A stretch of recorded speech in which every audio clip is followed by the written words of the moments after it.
ครับสวัสดีกับ FC พอใหญายการสุผู้สุคนอ่ะถึงเวลาแก้ไขปัญหาวัวราคาตกต่ำถึงเวลาราคาวัวขึ้นขอแสดงความยินดีกับผู้เลี้ยงวัวข่าวอัปเดตล่าสุดเลยในส่วนของโฆษก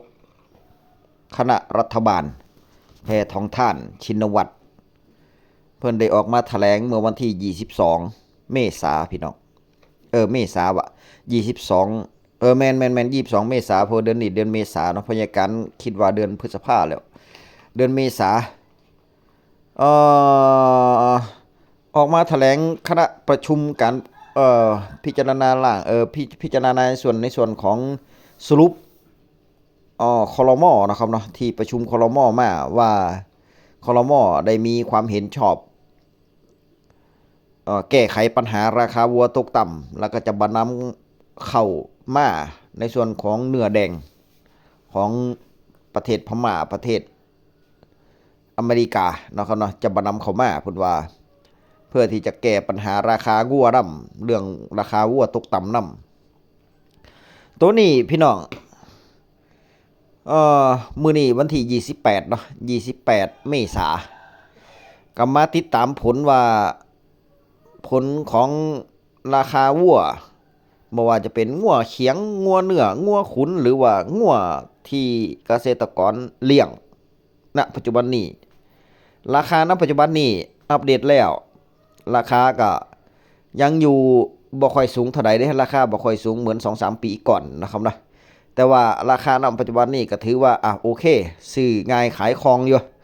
ราคาผู้ซื้อก็บ่แพงหลายผู้ขายก็บ่รูปหลายนั่นน่ะ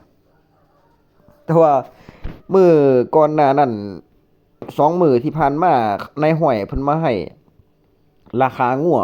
เด็กน้อยในชุมชนวัยรุ่นในชุมชนที่เพิ่นเลี้ยงนี่น่ะไทบ้านที่เพิ่นเลี้ยงมา3โตแม่ลูกมีแม่ลูกแล้วก็มีอีกโตหนึงบัดนี้มีแม่สาวอีกโตหนึงเป็น3โต3โตนี่ 20,000ว่าซั่นโอ้ยพยาการว่าจะไปขายเถาะแบบนี้มันบ่ได้แพงหยังเลย3โตนี่20,000ว่าซั่นราคางัวขนาด3โตเด้พี่น้องถามว่างัวมันงามบ่มันก็มันเป็นงัวบามันนี่ล่ะพี่น้องงัวบามันเนาะครับเนาะถามงามหรือบ่งามก็มันก็พอได้อยู่เนาะครับเนาะเออแต่ก็ระมัดระวังเนี่ยวัวกินน้ำหิวน้ำก็ต้องเอาน้ำไปให้มันเด้อไปเบิ่งแฟ้มภาพแฟ้มข่าวจากโฆษกรัฐบาลซะก่อนเนาะครับเนาะสำหรับการแก้ไขปัญหาโคตกต่ำเวลาผมกลับบ้านนี่นะครับไปยังต่างจังหวัดก็จะมีคำถามว่าทำไมราคาโคเนื้อตกต่ำอย่างมากนะครับวันนี้ก็เป็นข่าวที่ถือว่าได้รับการวางรูปแบบที่จะแก้ไขปัญหาราคาของโคเนื้อนะครับก็คือคณะรัฐมนตรีได้เห็นชอบหลักการในการแก้ปัญหาราคาโคตกต่ำนะครับจากสภาเกษตรกรเรียนสื่อมวลชนแล้วก็ท่านผู้ชมทางบ้านนะครับปัจจุบันนี้นะครับมีโคอยู่ทั้งหมดที่เกษตรกรเลี้ยงอยู่ทั้งหมด1.34 ล้านรายนะครับแล้วก็เป็นจำนวนมากแล้วก็ราคาโคเนื้อก็ตกต่ำวันนี้คณะรัฐมนตรีได้เห็นชอบในหลักการในการแก้ปัญหาโคเนื้อก็คือห้ามนำเข้าโคเนื้อจากประเทศเมียนมาแล้วก็ให้เร่งแก้ปัญหาเขาเรียกว่าสารเร่งเนื้อแดงนะครับนอกจากนั้นก็ให้หาตลาดให้กับทางโคเนื้อเพราะฉะนั้นก็แสดงความยินดีกับทางประชาชนนะครับพี่น้องเกษตรกรที่เลี้ยงโคเนื้อนะครับจะได้รับการแก้ไขมีแนวทางที่ชัดเจนนะครับนั่นก็หมายถึงว่าจะได้รับการแก้ไขในส่วนของเรื่องโคเนื้อเนาะครับนะก็ขอแสดงความยินดีนํแต่ว่าเพิ่นจะแก้ปัญหาแบบไหนนี่รูปแบบไหนนี่ก็ต้องมาติดตามผลอีกเด้เพราะบางเที่ยนี่เห็นบ่แบบราคามันสำปะหลังราคาข้าวจังซี่นี่การแก้ปัญหาเพิ่นโฆษกเพิ่นมาแจ้งมาชี้แจงแล้วว่าได้รับการแก้ไขแล้วหรือว่ามาช่วยเหลือเกษตรกรแล้วเรื่องราคาพืชผักทั้งพืชผลทางการเกษตรบ่ว่าจะเป็นมันสำปะหลังบ่ว่าจะเป็นไอ้หยังราคาข้าวแต่ว่าการที่เพิ่นมาแก้ปัญหานั่นเพิ่นลงพื้นที่ซื้อเป็นจุดมานี่ยังภาคอีสานเนี่ยแถวชุมชนบ้านพญาการยังราคามันนี่เพิ่นก็เปิดอยู่หม้องเดียวก็คืออุบลราชธานีทุกคนต้องไปขายหั่นแล้วเกษตรกรแบบเฮานี่มันสิมีปัญญาไปขายพี่น้อง มันสิมีมีถามว่าวัตถุดิบเขามีบ่มีข้าวก็มีมันก็มีมันสำปะหลังกับบักหลายหนึงมันจะคุ้มบ่ล่ะมันจะคุ้มบ่ล่ะเพราะว่ายังพยาการอยู่อำนาจเจริญต้องขนจ้างรถขนไปขายอุบลราชธานีจังซี่นี่มันบ่คุ้มเด้ไหนจะค่ารถค่าน้ำมันไหนจะจ้างแรงงานเนี่ยเห็นบ่การแก้ปัญหาของรัฐบาลนี่บางเที่ยพยาการมองว่ามันบ่ทั่วถึงเพราะว่าเพิ่นแก้เป็นบางจุดไปยังซื้อข้าวเปลือกเนาะซื้อข้าวเปลือกก็ให้สหกรณ์การเกษตรเป็นผู้ซื้อต้องเอาไปขายพุ่นแต่ละจังหวัดแต่ว่าการแก้ปัญหาแบบนี้มันบ่ทั่วถึงแบบไหน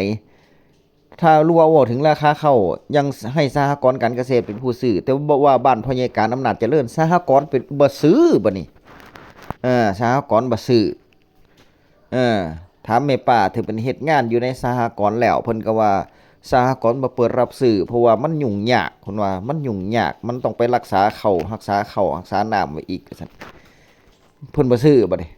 เอาสิเฮ็ดจังไดบัดนี้ก็จำรับหน้ากุมตาขายให้กับนายทุนคือเก่าพี่น้อง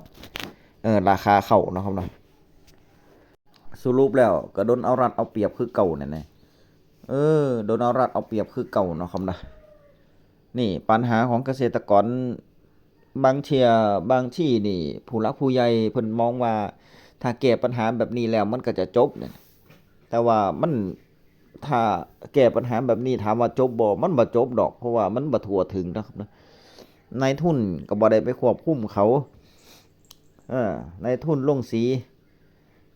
ใหญ่ๆที่เขาเข้ากับการเมืองนี่เขาก็ให้ความร่วมมืออยู่แต่ว่า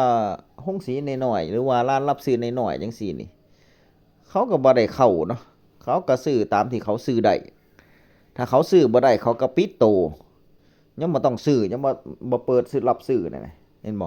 ตอนนี้ราคามันสำปะหลังกิโลละบาทเดียวพี่น้องณปัจจุบันนี้เด้กิโลละบาทมันสดเนี่ยมันร่วมเนี่ยขนาดมันเดือน4มีแป้งพร้อมเด้กิโลละบาทมันเป็นอีหยังที่รับบ่ได้ พ่อใหญ่การว่ารู้ตนเกษตรกรเนาะครับเนาะไปมาๆจากบาท30เหลือบาทเดียวเบิ่งติล่ะแล้วถามว่าเกษตรกรเฮามันสิคุ้มบ่แล้วนี่เพิ่นออกมาว่าโฆษกออกมาว่าการแก้ปัญหาในส่วนของเรื่องราคาวัวตกต่ำได้รับการแก้ไขแล้วโดยครม.มติในที่ประชุมห้ามนำเข้าเนื้อวัวจากประเทศพม่าที่มีสารเร่งเนื้อแดงว่าซั่นแต่ว่าเขียงวัวในประเทศไทยนี่ราคาวัวจะถูกราคาวัวจะแพงเขียงก็เอา300คือเก่าพี่น้องเขียงวัวก็คือร้านขายเนื้อนั่นแหละมีอยู่บางพื้นที่เนาะครับเนาะก็280แต่ว่าส่วนมากแล้ว300บ้านพ่อใหญ่การอำนาจเจริญก็300หัวจะถึกก็300หัวจะแพงก็300ต่อกิโลอันนี้เนื้อที่เพิ่นขายเขียงนั่น แต่ว่าราคาวัวนี่